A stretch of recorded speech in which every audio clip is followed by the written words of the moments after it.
Guys, I'm sure you've all seen subwoofer enclosures with two, three, four, or even more baffles, extremely thick sides of the box where they have multiple layers of plywood or MDF, creating these massively thick enclosures with bracing running from front to back, poles bracing running up and down.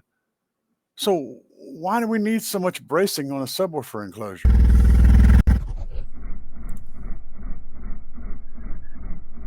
Inside that subwoofer enclosure, whenever this is happening, you can get 150, 160, 200 pounds of air pressure pressing against the side of those panels.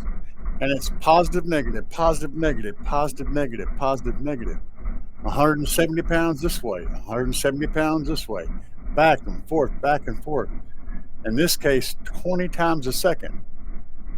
That amount of force can cause the box to distort, meaning that you essentially will unload your subwoofer. If the box is stretching and ballooning out on the positive pressure and then sucking in and dishing in like this on the sides, the negative pressure, then your subwoofer isn't really in an enclosure anymore.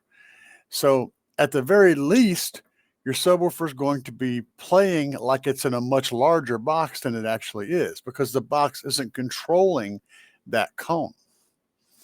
That's the very least. Now, another thing that can happen when this is going on is the box itself will start to make sound.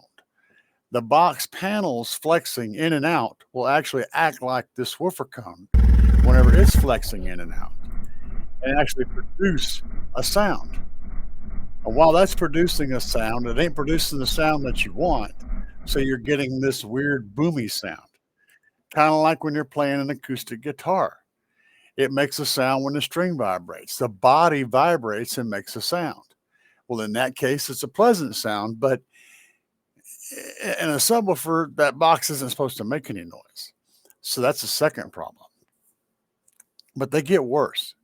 So you got your situation where your box is stretching and imploding like this, letting the subwoofer play in a much larger enclosure than it's supposed to be. You got the subwoofer enclosure making noise, adding to sound that's not supposed to be there and causing things to not sound right.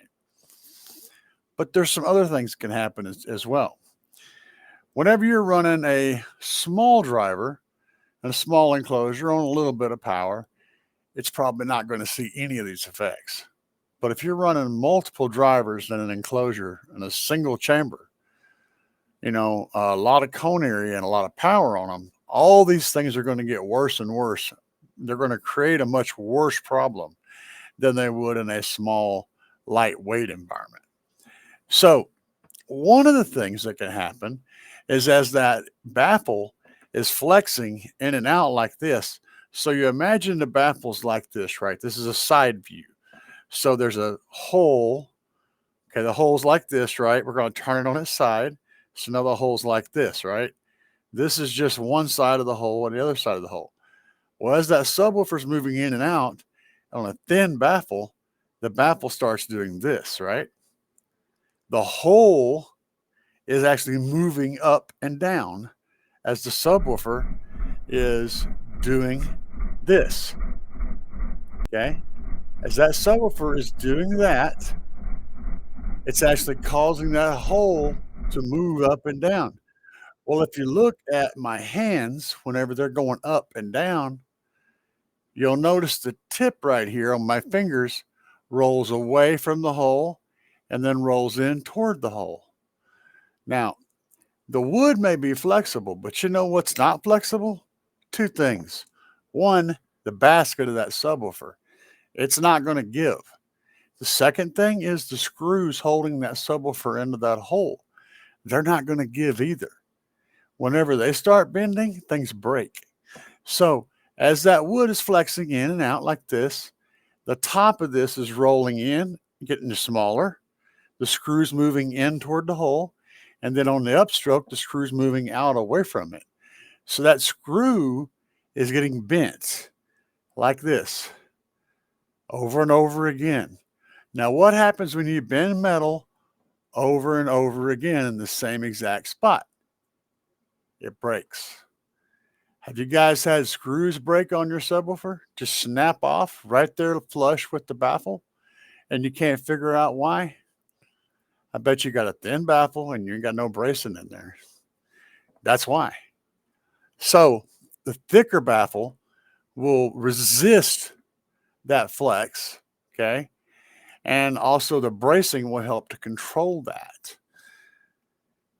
One thing that you'll know right away, if you have too weak of a baffle, you'll know pretty quick because you'll start breaking screws. And if you broke screws in the past and you couldn't figure out why, now you know your baffle's actually moving and that will break screws. So there's lots of reasons to have that baffle be stiff. I know it makes a box heavy, and I know it's expensive and time consuming. I realize all this. But if you want it to be able to do the job, it's got to be strong. And you can make it strong in many ways, but regardless of how you do it, it's got to be strong. I hope this helped you guys understand the reasoning behind all the work we put into internal bracing in the subwoofer enclosure.